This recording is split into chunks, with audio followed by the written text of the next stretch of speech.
Bonjour, je m'appelle Alex Milius. Nous sommes aujourd'hui pour le Salon de la bière à Lausanne, à la recherche des brasseurs du Lance-Pierre.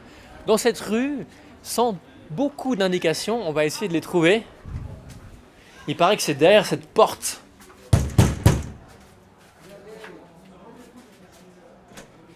Ils sont là. Salut.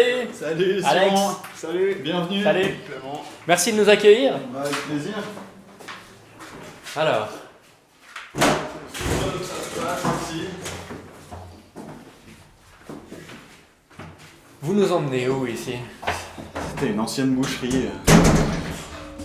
Là c'est l'accès aux locaux de production et puis la boucherie en tant que telle donnait sur la rue en dessous, Ok. la rue de l'Halle. Donc ça, c'est des portes-carcasses. Exactement, ouais, il y avait des crochets à l'époque. Enfin nous on l'a jamais vu en tant que boucherie mais voilà.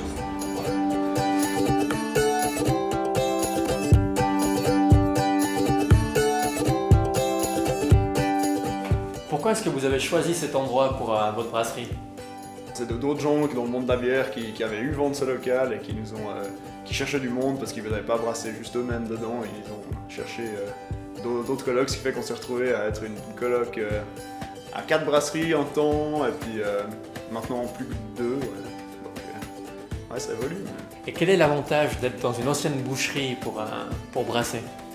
C'est, comme vous pouvez le voir, du carrelage du sol au plafond, des évacuations d'eau au sol, des chambres froides, un système hygiéniquement viable déjà mis en place, quoi. C'est ça le plus dur des fois, je pense, pour les brasseries qui commencent, de s'installer dans des locaux et de devoir direct investir dans des transformations, mettre de la résine au sol ou du carrelage, etc.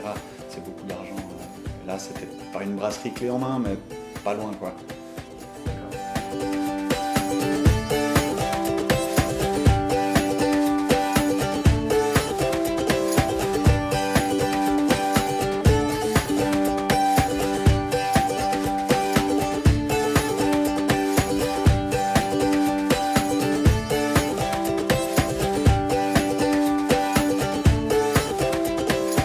Moi, je m'appelle Simon Goud, j'ai 27 ans.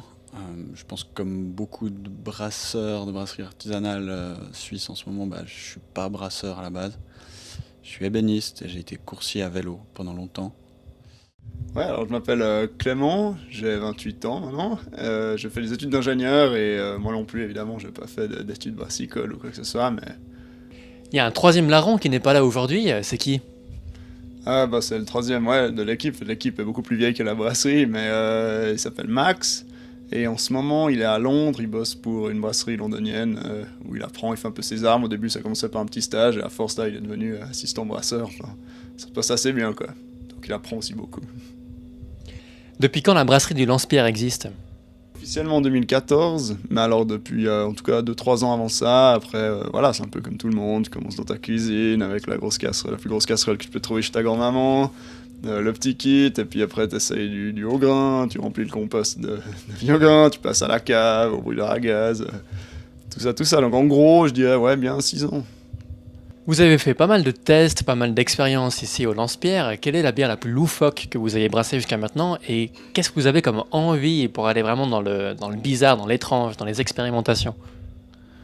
Pour moi, il faut que ça reste de la bière. Dans un livre très intéressant qui s'appelle Brew Like a Monk, il y a un moine qui dit que si le consommateur arrive à identifier l'épice ou le produit externe à la bière que tu as rajouté dans ta bière, s'il arrive à l'identifier, c'est que tu en as trop mis. Après, voilà, j'ai goûté des bières fabuleuses où clairement on mettait le nez dessus puis on était là-dedans, il y a du rhum, ou là-dedans ça a été vieilli en fût de tequila ou je sais pas quoi. Maintenant, la plus loufoque, on a fait une blanche à l'allemande, une blanche à la bavaroise avec de l'encre de sèche, qui était vraiment chouette. Au niveau de l'expérience, visuellement, autant que gustativement. Pourquoi est-ce que vous vous appelez Lance-Pierre? Faut un nom chouette, un nom qui nous parle, un nom un peu... On voulait un nom...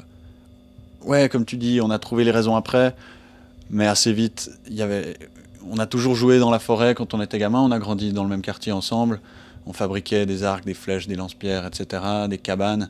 Il y a le côté enfin, un lance-pierre, l'image que les gens ont du lance-pierre, c'est pas celui en plastique et en métal, c'est celui que tu as fait à la main, c'est celui qui est artisanal. Et puis, ouais, il y a un côté un peu rebelle dans le lance-pierre qu'on aime bien. Qu'est-ce qui rend votre brasserie spéciale? Je pense une envie, pas le secret, mais il y a quelque chose d'important pour nous, c'est de jamais partir du principe qu'on sait ou qu'on a compris comment ça marchait la bière.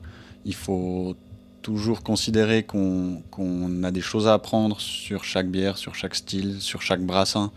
Puis c'est comme ça qu'on va, d'après moi, pouvoir...